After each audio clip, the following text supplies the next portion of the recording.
I will relieve you of your burden. I'm here with Steve Barron, who is Director of Art on Mortal Kombat X at NetherRealm. So, first of all, what have you done to make the X-ray moves even more disgusting this year? It's Bloodier and Nastier and a lot more bone cracking and much more, the X-rays in general are much bigger than they ever were. They're almost like their own fatalities. You know, they're not as quick as they were in MK9. They're much more gruesome, and quite often you would think that the X-rays would kill you, but you're okay after that. You know, with next-gen tech, we can do almost anything. You know, we spend a lot of time developing the skeletal system and all the muscles that go underneath and organs, and it's a lot more gory, and but that's what the fans want, and that's what we're giving them. So one of the things you guys have added this time around is character variations. Yes. Tell me how that kind of affects the gameplay, but also the artistic style as well. Absolutely. Variations are, you know, it's maybe the biggest thing we're introducing with to gameplay this time around. After you select your character, you can select from 3 different variations. Visually, you'll see the models change. They'll have different effects on them. So, say if you pick Scorpion, then you pick his Ninjutsu, you'll see he has swords on him. If you pick his Hellspawn, you'll see he has a big skull on his belt, and then he has glowing arms for his final trait.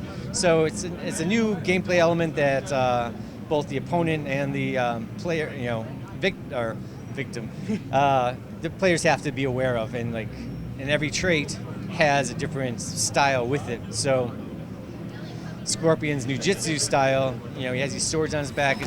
All of his attacks are more sword based. He'll still have his default moves of, you know, this harpoon as usual, teleportation, but he'll have this new layer of complete new animations that make that trait, or I'm sorry, that variation specific to that. And every character will have 3 of those. So it introduces a whole new matrix of gameplay and how you select your character, and definitely a new, fresh thing that we've never dealt with before. I mean, obviously Injustice is a sort of separate franchise, but Sure. one of the things that kind of seems to have kind of taken influence from Injustice is the interactive backgrounds. Sure. What's been your philosophy for not just the sort of interactivity, but also the backgrounds in general, the style of them?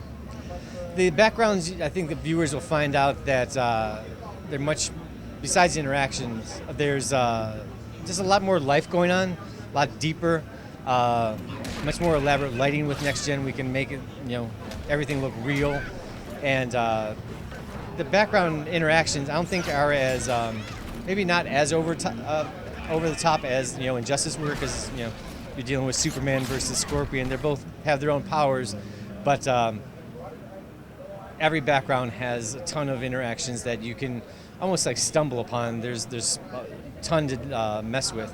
You know, a lot of it can be used to like evade characters. Like you probably saw that you could jump off tree stumps and trees and, you know, kind of get away fast if you want to, you know, cause some distance between you and your opponent.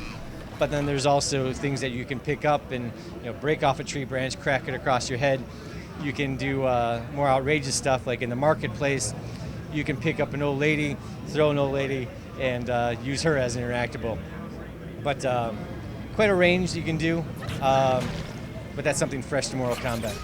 Now, one of the things that really surprised me in a very positive way was how you guys are really going for quite a few new characters, particularly at this reveal. What was that like, having that kind of blank slate to really start again with a Mortal Kombat character? It's refreshing, but at the same time, it's a real big challenge. Like, you know, if you played Mortal Kombat, the last Mortal Kombat, it was kind of like a rehashing of MK 1, 2, and 3. So we had our palette of characters that people were familiar with. With this game, it takes place 25 years after the events of MK, the last MK. So a lot of characters died off last game. So this gives us an opportunity to change the way we think about everything. So you'll see a lot of returning characters, but you'll see, you know, a ton of new ones. It's definitely a challenge. We didn't want to have any throwaway characters or characters that you see for one game. It's like, oh, he was lame, and kind of forget about him. Everyone, we're, you know, designing new, you know, looks and design elements that are going to be around for years to come. So it definitely is a challenge, but I guarantee fans will freak out. Ferrator is like one of my favorite characters we've ever designed, even going back to the first MK.